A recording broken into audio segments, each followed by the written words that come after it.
everyone, Erin here. Shana Tova, Happy New Year. In today's video, I'm filming a Rosh Hashanah Ask Me Anything. So I posted it on my Instagram, which if you're not following me there, do it right now. For anyone who has any questions about Rosh Hashanah, whether it's religious questions, spiritual questions, personal questions about how I celebrate, to let me know. And I have all the questions right here, and I chose my favorite ones to answer. So I'm going to answer them for you right now. I hope that they give you guys an interesting perspective on the holiday, how I celebrate the holiday, and answer any questions you might have about it. If this is your first video here, welcome. My name is Marian. I make videos about being a mom and being a Jewish mom. I would love it if you give this video a thumbs up and subscribe to my channel to see more. Okay, so on to the questions. By the way, if you're wondering where I am, I'm in my new home. This is my office sort of study room, YouTube space. So it's really nice to have a place where I can work that's not surrounded by toys and children and dogs. So I'm very excited to be filming in here. Let me know what you think. Okay. This one I actually got a few times. This is how to make it special and stress-free when you're by yourself. So I think spending the holidays by yourself is really, really hard because in Judaism, holidays are meant to bring people together. The whole Jewish religion is about being together. And especially this year in 2020, so many people are alone. My heart really goes out to older folks who can't see their family and friends and people who are immune compromised. So I think it's a really, really hard thing. What's nice is that because so many people are by themselves and at home, there's a lot of Zoom things happening, and almost all the synagogues that I know, conservative and reform synagogues, are broadcasting their services online. Now, of course, sitting in front of the computer, I know is not the same, but at least it's something. And what I recommend doing is also Zooming in for a family meal. We did that for our Seder. We had all the different family from all over the world Zoom in for a Seder, which was really nice.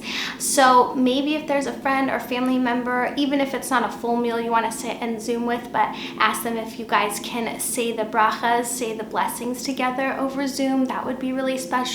Or maybe eat dessert together over Zoom. So there's a way to still connect with people even if you're home by yourself.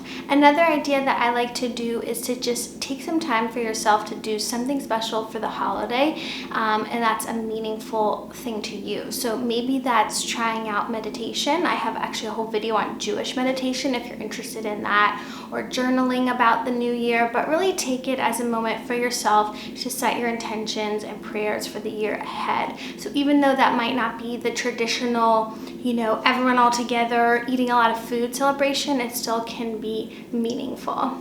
The next question I got, which is on a similar note, is how do you make Rosh Hashanah feel special for your family? So one of the ways that we are doing things around here is that I like to decorate for the holiday.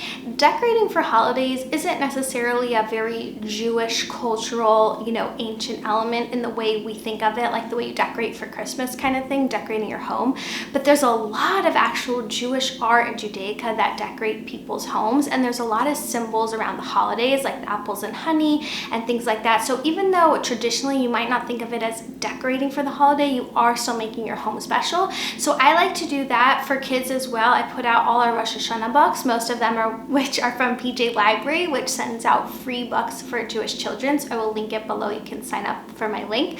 So I put out the Rosh Hashanah books. We actually have a KidCraft Rosh Hashanah play set. I'll put that out. And then I always decorate with apples and honey and anything else Rosh Hashanah themed around my house. I'll just gather together and put it in the kitchen. And then I like to host a special meal. Usually we host with family and friends, but even if it's just us, set the table nicely, make nice food. Another thing I like to do is get dressed up for the holiday. Normally we're getting dressed up to go to synagogue, but I still think it's nice to put on something a little bit nicer than your, than your leggings that you're probably living in these days, and maybe take a family photo beforehand. And it really just sets the tone that this is a special holiday, even if you're only going to synagogue on Zoom. The next question leads off of that one, and that is simple ideas for setting the table and Rosh Hashanah theme. So I love decorating with apples for Rosh Hashanah. Apples dipped in honey is one of the essential components of the holiday, and apples are fairly inexpensive. They can be eaten or turned into desserts to be eaten as well afterwards, so it's not wasteful. And I think they're so beautiful because of their bright red colors. So I love to decorate with lots of apples. I'll use honey sticks. We have this golden apple from Michael Ram that we got when we got married. so I always have that out on my table, and those are my sort of essential decorating ideas. I also like to incorporate some fall decor depending on when the holiday falls, because some of that stuff is starting to come into like Target and Michael's and those kind of places, so a little bit of touches of fall is nice as well. By the way, I always love to use fresh greenery. I say greenery because sometimes flowers are hard to get, especially if you can't go to the store so easily right now and they're expensive, but I like bunching just a bunch of like, not leaves, but you know, stems and leaves from your trees just around your neighborhood or outside your own home. I think looks really beautiful as well. Okay, my next question is any really great recipes, especially part of dessert. My all-time favorite Rosh Hashanah recipe in terms of taste is my honey cake recipe. I believe it's originally a Smitten Kitchen recipe. I'll link it down below. I have a video all about it. It is so good. It's totally above and beyond normal honey cake. If you've ever tried it and thought it wasn't so good, this recipe is amazing. It has like the levels of flavor. So good. Another one of my favorite desserts is doing a cake with spiralized apples on top to look like roses. I did that last year and I'll link that below. I would say that's not a simple one. That's a little more complicated, but really beautiful if you have the time. But I would say definitely go with the honey cake. Another idea I have, which I'm hoping to get a video out about either next week or before the holiday, is to do little mini apple pies with ready-made dough, ready-made like little pastry cups, which are super easy, and all you have to do is chop up the apples, put a little sugar, honey, and bake it. So good and so simple. My next question is, what is on your menu this year? So we actually just picked up a ton of brisket. I think it was like 6 pounds of brisket or something from the butcher. So I love to do brisket for Rosh Hashanah, for any Jewish holiday, but I have a really easy recipe that I just use in the slow cooker. So it seems like this elaborate dish, you know, that takes hours to cook, but the slow cooker does all the hard work for you. So I love doing brisket and a kugel. I make a really simple kugel. I think I've posted the recipe for Passover. I'll try and find it for you guys, but just simple lakshan kugel, which is a noodle kugel, and then a salad or a veggie. I am not the type of person that does 100 new different dishes. I think that's crazy and way too much work. If you can buy like ready-made dips and stuff for first course, that's great. If not, simple meat, protein, a kugel, you're good to go. The next question I got is, do you have any gift ideas for Rosh Hashanah? So we love to do family photos and cards for Rosh Hashanah. I always am behind on this. Somehow I always think of it like the week before, but I try to be ahead of the game and send those out. But I think especially this year, we're all missing family and friends. Sending a quick card from Shutterfly or one of those places is really nice and personal, and I love doing that on the holiday to wish everyone a sweet and happy new year. One other quick gift idea I want to mention is that Sugar Fina, one of my favorite candy companies, they sell the most gorgeous gift boxes of candy, have a whole selection of kosher candies. So that's another great gift idea for someone really special. The next question I got is, what's one major Jewish tradition you think all Jewish people should do? So I'm going to take this in the Rosh Hashanah context, and I think the most important thing to do around this time is actually to reflect on how your past year has been and what your intentions are for the year ahead. I think it's a really important time to take note. When we celebrate New Year's in January and we think about the year gone by, we often tend to focus on the physical, like, do I want to lose weight and get in shape, or do I want a better job or a better house or whatever it is for the next year, and we kind of set those type of, I want to say, superficial intentions. But the point of Rosh Hashanah is really to take stock more spiritually. Have you been a kind person? Have you been a good person? Have you done the best for your family? Have you done the best for yourself?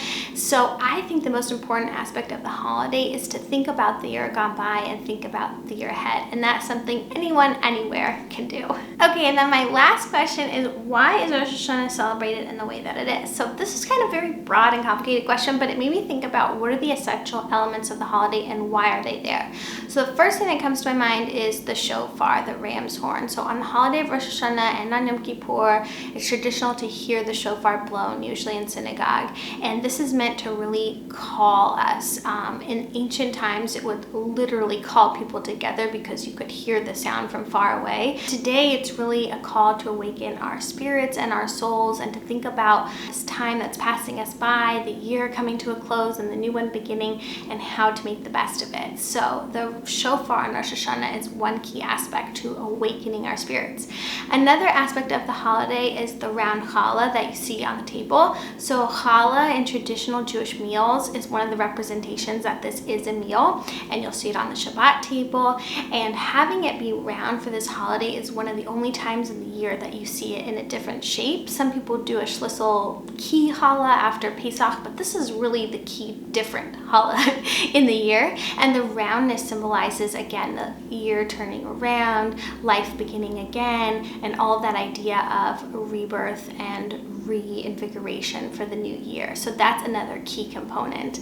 And then, like other Jewish holidays, we have wine and candles as well, and those kind of tie into those same symbolisms as they usually do on Shabbat. And speaking of Shabbat, something that we don't have on Shabbat is the apples dipped in honey. So we wish people a sweet new year. Shana Tova umetuka. Metuka is sweet, and we're supposed to have an apple, which is, you know, a fruit, and how symbolic that is, that this perfect, delicious element of nature full of vitamins that nourishes us, comes from God, is right there to sustain us. And we dip it in the honey, which also comes from nature, and we wish each other a sweet new year.